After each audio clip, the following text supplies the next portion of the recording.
Hai guys, bersama saya Dio Muhammad. Kali ini saya akan merekomendasikan list anime Spring terbaik tahun ini. Ya emang udah agak telat sih buat bahas list ini, tapi nggak apa-apa lah daripada nggak dibuat sama sekali. Jadi yuk tanpa banyak omong, langsung saja ke list yang pertama.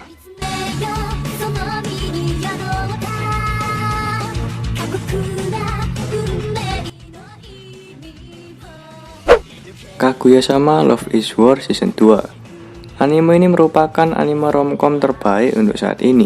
Ratingnya aja hampir nyentuh angka 9, Pak. Apalagi anime ini udah dipastikan dapat season ketiganya. Tambah senang lagi pastinya buat para fans.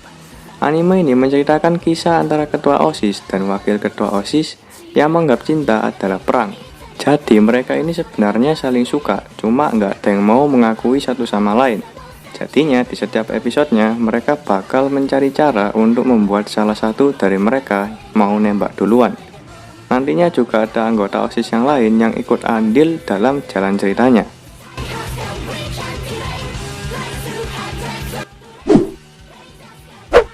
Shokugeki no Soma Season 5. Anime yang diekspektasikan para fans untuk mendapatkan ending yang sempurna, malah diprank sama pihak studionya, Pak. Jujur aku nggak nonton season kelimanya karena tahu endingnya kayak tai.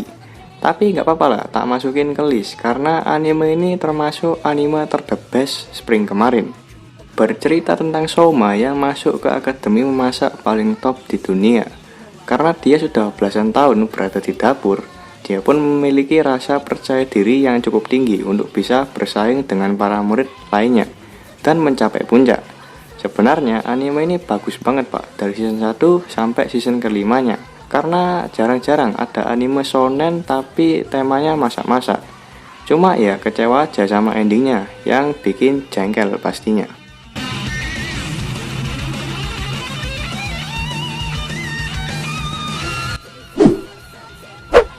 Kakushi Goto. Anime yang lumayan kocak nih komedinya. Dan anime ini juga udah tamat dalam satu season doang. Jadi anime ini menceritakan seorang bapak-bapak yang menyembunyikan profesi pekerjaannya dari anaknya. Pekerjaannya adalah seorang mangaka yang menggambar manga yang agak cabul lah. Dan juga dia ini memiliki kebiasaan yang aneh, yaitu harus telanjang dulu, Pak, sebelum dia menggambar. Karena takut mengganggu kehidupan putrinya, dia pun menyembunyikan profesinya itu. Dia ini sebenarnya cukup terkenal dan manganya juga cukup laris manis. Banyak yang bilang anime ini memiliki ending yang mainstream, Mbak. Tapi lumayan lah, anime ini memiliki jalan cerita yang bagus dan juga ending yang nggak dipaksakan.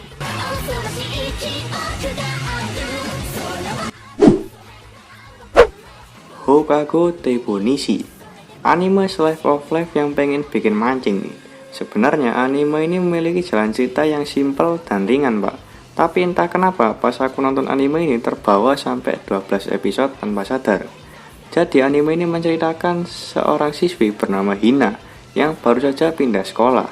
Jadi di sekolah barunya itu terdapat klub yang cukup jarang, yaitu klub memancing. Pada awalnya dia dipaksa oleh kakak kelasnya untuk masuk ke klub ini. Tapi lama-kelamaan dia malah betah dan gak mau keluar dari klub itu. Ya intinya anime ini menceritakan soal keseharian memancing gitulah. Cocok lah kalau kalian cari anime yang jalan ceritanya santai.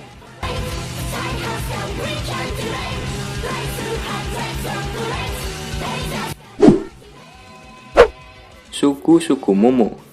Anime ecchi lagi nih, cuma nggak parah-parah banget lah ecchinya. Suku Momo sendiri menceritakan seorang pemuda bernama Kazuya Kagami yang diwarisi sebuah obi oleh ibunya. Suatu hari saat nyawanya terancam, obi yang diwarisi tadi berubah menjadi suku Mogami yang bernama Kiriha dan menganggap Kazuya sebagai tuannya.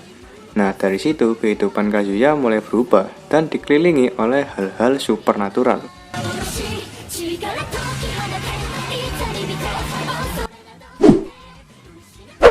Kaminoto atau Tower of God. Anime yang diadaptasi dari webtoon atau manhwa nih. Jujur, pas aku pertama kali baru nonton anime ini agak gimana gitu ya, karena gaya animasinya ini cukup anti mainstream banget lah. Tapi lama-kelamaan ya enjoy aja nonton anime ini. Jadi anime ini bercerita tentang Yoru yang mencari lonte bernama Rachel. Ya karena Yoru ini bucin, jadi dia pergi ke sebuah menara untuk mencari si Londe ini. Ternyata menara itu cukup terkenal Pak, karena hampir semua orang mencoba mendaki menara itu. Karena konon kalau bisa nyampe ke puncaknya, semua keinginan kita bakal terkabulkan. Aku nggak tahu sih anime ini bakal dapat season keduanya atau enggak. Tapi kemungkinan sih dapat, karena banyaknya respon positif dari para fans. Dan juga aku nggak baca manhwanya, jadinya penasaran Mbak sama lanjutannya.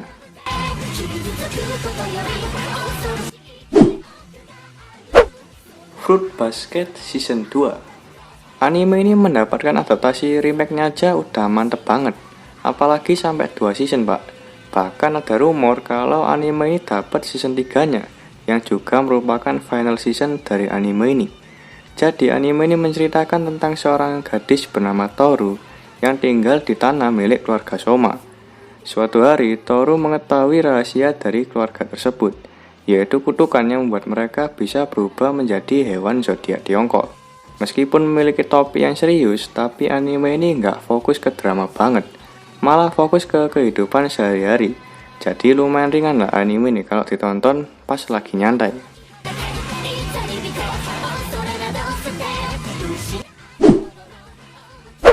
Fugo Keiji Balance Unlimited. Raja dari para sultan masuk ke list ini.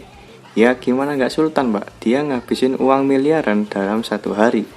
Banyak yang kebandingin kekayaan ini orang sama Gilgamesh. Tapi bukan itu yang mau tak bahas. Anime ini bercerita tentang Daisuke Kanbei yang merupakan seorang detektif yang hartanya berjibun. Anime ini sih bercerita tentang detektif yang harus mengungkapkan semua misteri kejahatan. Jadi ini anime cocok banget lah buat kalian yang suka anime tentang misteri-misteri gitu.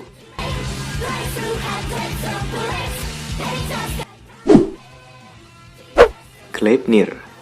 Anime ecchi lagi Pak, cuma fan service-nya dikit banget sih. Malah kayak anime gore kalau menurutku. Jadi anime ini berfokus pada pemuda bernama Shuichi, yaitu anak SMA yang pintar dalam segala hal, tapi tak punya ambisi sama sekali. Bahkan dia menolak kesempatan masuk universitas jalur prestasi, karena ingin hidup biasa-biasa saja. Emang agak edan nih bocah, udah dikasih enak malah nggak mau. Sebenarnya Shuichi ini punya rahasia, yaitu bisa berubah menjadi monster maskot anjing, tanpa tahu penyebabnya. Hingga suatu hari dia bertemu dengan Claire. Nantinya Claire akan mengajak Shuichi untuk menguak misteri tentang monster itu. Dan ceritanya pun dimulai.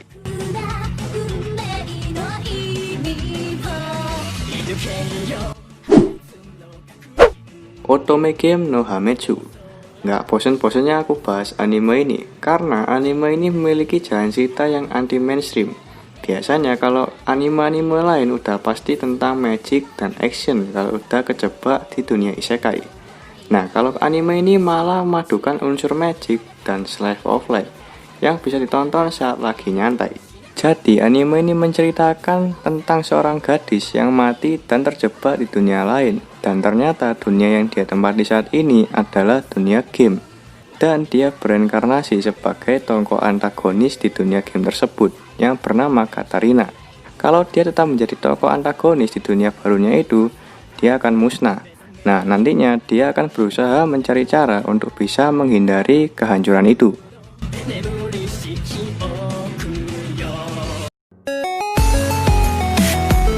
Oke, itu tadi adalah anime-anime ter-the best spring kemarin. Kalau ada anime yang belum tak sebutin, kalian tulis saja di kolom komentar. Jangan lupa buat klik like dan subscribe, dan share ke teman-teman kalian. Saya Dio Muhammad, pamit undur diri, sampai ketemu di video selanjutnya.